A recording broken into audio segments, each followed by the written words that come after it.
প্রধানমন্ত্রী নরেন্দ্র মোদীকে নিয়ে বিতর্কিত মন্তব্যের অভিযোগে কংগ্রেস সাংসদ রাহুল গান্ধীকে দোষী সাব্যস্ত করল গুজরাটের সুরাত আদালত।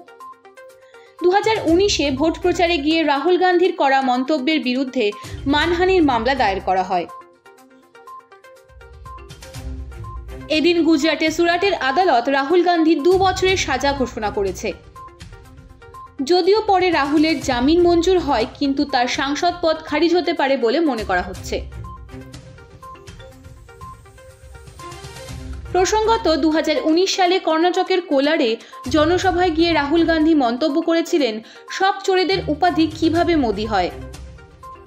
শুধু তাই নয়, ওই একই জনসভায় রাফায়েল বিমান কেনার অনিয়মের অভিযোগ তুলে রাহুল গান্ধী প্রধানমন্ত্রী নরেন্দ্র মোদীকে বিধে চৌকিদার চোর হ্যায় স্লোগান তোলেন। রাহুলের এই মন্তব্যে মোদি পদবীর মানুষের সম্মানহানি হয়েছে। এই অভিযোগে আদালতে মামলা দায়ের করেন গুজরাট বিজেপির প্রাক্তন মন্ত্রী তথা বিধায়ক পুনেশ মোদি। 4 বছর পর মামলাটির শুনানি শেষ হলো এদিন। হেডলাইন্স ত্রিপুরা, ক্যালকলিং টিভি এবং বেঙ্গল লাইন।